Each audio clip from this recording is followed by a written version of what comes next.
هذا كاع ياسين اللي طلع بدلنا الحوار اللي كنا نهضروا عليه، مشينا لقضيه الصحراء الغربيه المغربيه. صح معليش احنا سنعود اليه وسنعود الى مشاكل العالقين والارحام والعائلات الجزائريه والمغربيه، هي ايضا ضمن هذا المأساة.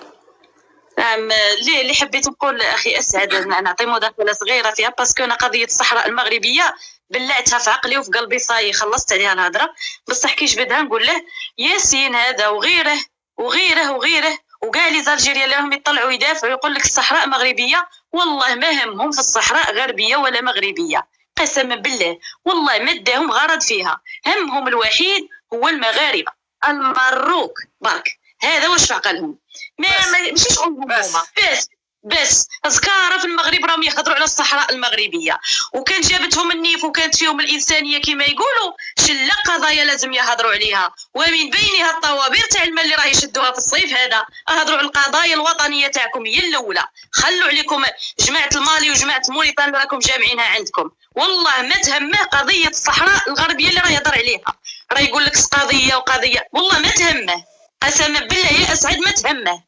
لا هي قضية يا مريم يا الجوهرة، هم يقولون أنها قضية عادلة وهذول مغاربة لاجئين مساكين تبون والنظام العسكري، أنت ليش تشككي في الجانب الإنساني للنظام العسكري؟ ليش تشككي؟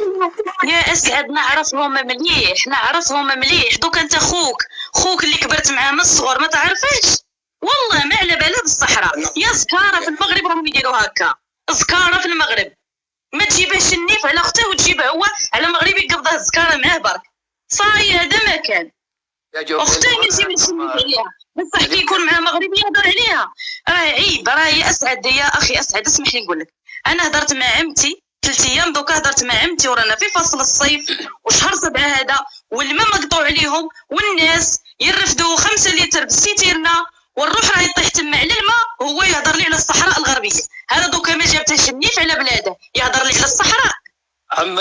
عمتك في الجزائر؟ نعم. ما فيش ماء؟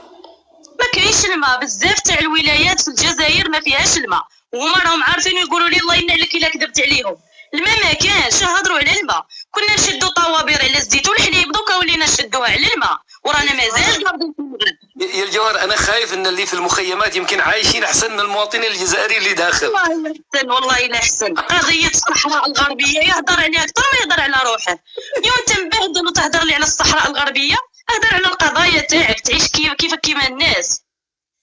يعني خلاص انت تريدي ان تصور الموضوع على انه هذا الصحراء يعني لا هي قضية إنسانية ولا حبا في الصحراويين، المسألة مناكفة للمغاربة، صح؟ نعم، زكارة في المغرب، زكارة في المغاربة. أنت هكذا يعني مناكفة تكلمي، أنا أريد إيش هذا زكارة؟ إيش تقولين أنت زكارة؟ زكارة يعني ضد في المغاربة، ضد فيهم. مناكفة نسميها مناكفة. نعم. ايوه طيب انت في هكذا تسطحي الامر، يعني المساله دوليه وتبون طاير من بلد الى بلد وقاعد يخدمهم ويمشي وسهران يعني تبون سهران علشان سواد عيونهم، تبون رئيس الجزائر القاره كلها اصبح وزير خارجيه عند ابراهيم غالي، وانت تجي تقولي لي يعني مناكفه في المغرب، لا تسطحي المسائل هكذا الجوهر. تبون راه يربح من موراهم، عنده اهداف شخصيه وارباح شخصيه تاعه، بصح الشعب الجزائري الجريح اللي راه يدافع على الصحراء الغربيه ما بيه غير الضد في المغرب. بارك صاي هذا واش هو العكس، ابراهيم غالي يربح من تبون. لا ثاني تبون يربح من ابراهيم رخيص، والله لا يربح منه يا ماذا يربح تبون؟ ايش يربح؟ هو رئيس دولة يظل يطلب به، يظل يسعى به وتجي معاونات دوليه. يتسول بالصحراوي. نعم شي يتسول بشي وراهم يلزوز والشعب راه يموت. شوفي بدو يفتحون قلبكم اصلا. يا اخي خليها تكمل لا تقاطعني يا الاخ، لا تقاطعني. قاطع كان يا صاحبي احنا ما نسمع بكم خلاص يا حبيبي، بيجي دورك والله. هي جزائريه، احنا رانا لاهين في الماء تاعنا، رانا لاهين في الماء يا صاحبي انا مش نحوصل المغرب، غير على الشيطان بركي متهمي في الجزائريين. من يا اخي يا الجوهرة لحظه، هذا بيقاطع يا اخي، هذه اختك الجزائريه وخلنا خليها تكمل، وبعطيك انت بعدين مريم وياسر ثم انت. صافي الله يزوجك يعني. وانت يا جوهرة خفي شوية، خفي يعني، انت اليوم يعني ضاغطة على الموضوع بزاف، يعني تتجني عليها. مسكونة قسما بالله، وليت نتفادى اللايفات، ما نحبش نطول باسكو ننفعل ونهضر ونقول لي في قلبي ما نعرفش ندس. الله غالب، هذا واش دار فيا ربي، ما نعرفش ندس. هما يتسولوا ببعضهم ويقضوا المصالح تاع بعضهم، والشعب راهي خاليه عليه، راه ياكلها الشر ويدافع عليه على الصحراء الغربيه.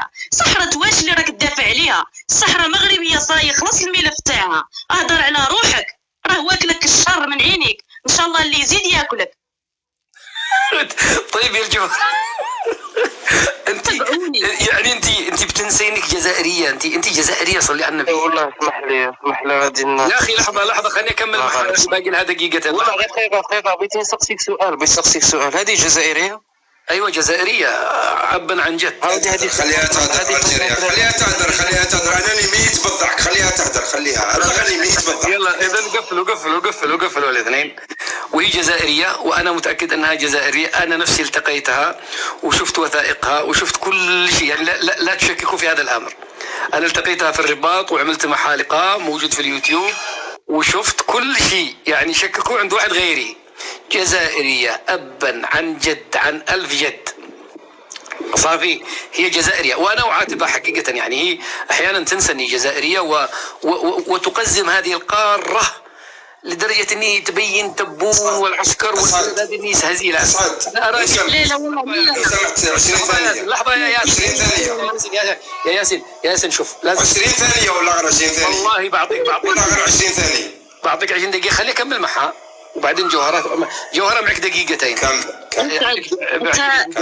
لحظة أقول لك سد يا أنت لماذا تقزمين هذه القارة؟ بلدك يا بنت الحلال، يعني يبقى فيك الحال المفروض. يا اخي اسعد، انت حطيت عليا اتهام كبير، قلت لك تقزم الدوله تقزم روحها، الرئيس تاع الدوله راه يقزم الشعب تاعه، والشعب مقزم وعاجبه الحال. انا الحرقه الغيرتي على بلادي والحرقه عليها هي اللي راه تخليني نهضر بهذا الشكل. ماشي انا اللي قزمت البلاد، قزمها تبون وقزمها الشنقريحه وقزمها النظام العسكري الجاهل اللي راه داير الجرايم في الشعب تاعه، والشعب عاجبه الحال ويصفق ويشوف. ماشي انا اللي قزمت، لا هما يقزموا رواحهم، والدليل راه يطلع عندك ديما يا اخي اسعد، دائما راهم يشاركوا معك في اللايفات تاعك، وراك تشوف على عينك، راك تشوف. يخلي القضايا تاع دوكا كنت تسقسي شكون وزير الصحه عندك، شكون وزير التعليم، والله ما يعرفه. تسقسي على وزير التعليم تاع المغرب يعرفه، يهتم بشؤون المغرب اكثر من شؤون بلده. هذا اللي يحرقني انا حبيت الانسان الجزائري يديها في الشغل تاع بلاده، يهضر على المشاكل تاع بلاده، يبعد عليه المغرب.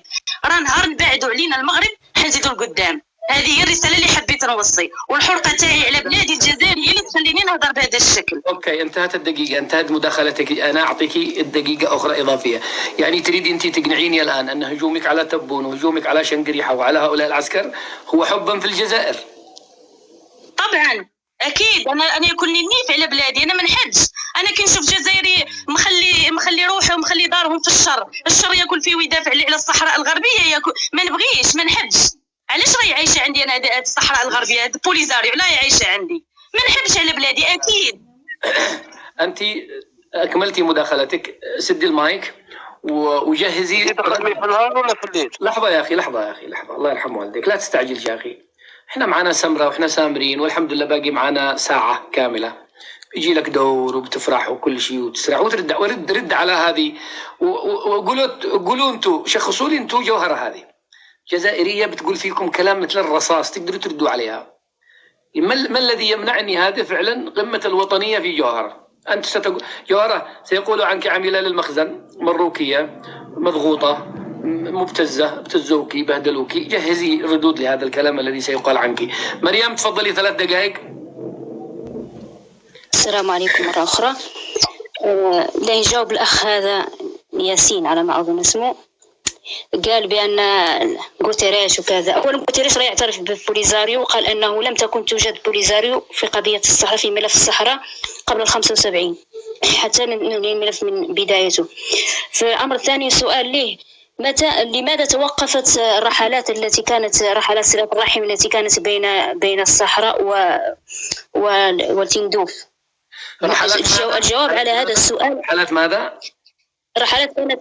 رحلات تبادل الزيارات، صلة الرحم بين المخيمات وبين الأقاليم الصحراوية الداخلة والعيون وغيرها. كانت هناك تنظم رحلات، يعني كان في آلية لتبادل الزيارات والمقاطعات. نعم، تحت رعاية الأمم المتحدة يعني تنظم رحلات بين العيون وبين الأقاليم الصحراوية وبين تندوف من أجل جمع العائلات وتبادل صلة الرحم، لكنها توقفت بسبب أن العائلات التي كانت تأتي من تندوف إلى الصحراء لم ترغب في العودة، وكانوا يستقرون في المغرب ولا يعودون. كل طائرة كانت تعود فارغة. هذه خطيرة. يعني من كان يأتي من المخيمات إلى، قصدك من تندوف، بين تندوف والمغرب؟ نعم بين المخيمات والمغرب. ما كان لا يرجعون، لا.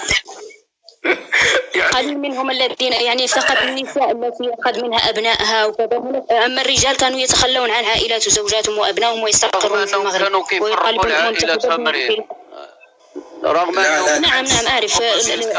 العكس، ما تكذبيش، العكس المغربية أوقفت الرحلات. عندي بالدليل. لا، أنت ما تعرف حتى تاريخ بلادك، تعرف تاريخ ياسين بهذا اسكت حتى نكمل مداخلتي. أكملي يا جوهرة، أكملي يا جوهرة. نعم، هما يتعمدوا المقاطعة حتى يعني يغيروا الموضوع أو يشتتوا الموضوع. لا، أنا شوف، أنا من الصحراء، أنا كلمة صحراوية، أنا عرفت تاريخ الصحراء، ونعرف كامل اللي خالق، ونعرف ناس من المخيمات ونعرف الداخلة. ما كليش تجي تتعلمني تاريخ الصحراء، عرفت ولا بدا؟ اللي نقول لك كانوا مريم تكلمي اللهجة الصحراوية القح اللي تعرفيها، لا تتقمصي العربية أبدا، قولي لهجتك. ما نعرف، كانوا يتفهموني عادي، نتكلم بها عادي، ما عندي مشكلة. فهمك، تكلمي حساني، صحراوي، أي حاجة، عشان يكونوا يعرفوا فعلا إنك بنت البلد. اللي نقول اللي أوقف الرحلات من مخيمات الحمادة، ما يسيندوا في مخيمات الحمادة بين العيون والداخلة، هو الجبهة وليس المغرب. وأنا أعرف ناس من العائدين، يعني نحن عندنا الآن مجموعة من الناس يقال لهم العائدين، يتمتعون براتب شهري، بسكن وتغطية صحية، ويتمتعون بكل ظروف، لأنهم اختاروا الاستقرار في أشخاص هم هنا في مدينة يا جوهرة. يعني من يعود، يا أخي سد المايك يا أخي، لو سمحت يا أخي، لو سمحت سد المايك. من تسمونهم العائدون، يعني الذين يعودون من المخيمات إلى العيون أو إلى الداخل أو بوجدور، يعطوا امتيازات فعلا؟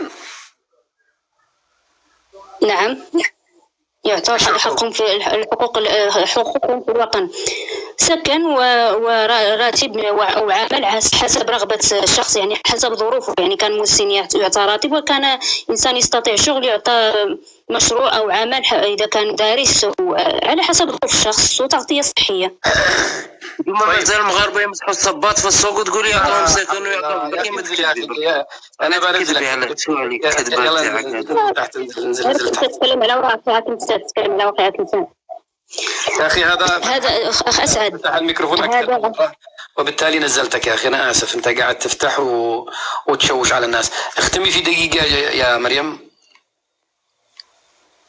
تصور أنهم يختاروا الاستقرار بالمغرب على الرغم من أنهم كانوا يفرقون بين، لا يتركوا الأسرة كاملة تذهب. يعني إذا ذهب الأب يبقى الأبناء والزوجة، إذا ذهبت الأم أبنائها لا يستطيعون أن يذهبون معها، يعني دائما يفرقون حتى يضمنون عودة الشخص. ومع ذلك الأغلبية إلى 90% من هؤلاء الأسر استقرت بالمغرب، واختارت أن تستقر بالمغرب، وترفع ملفها للأمم المتحدة حتى يطالبوا بإلحاق أسرهم بهم.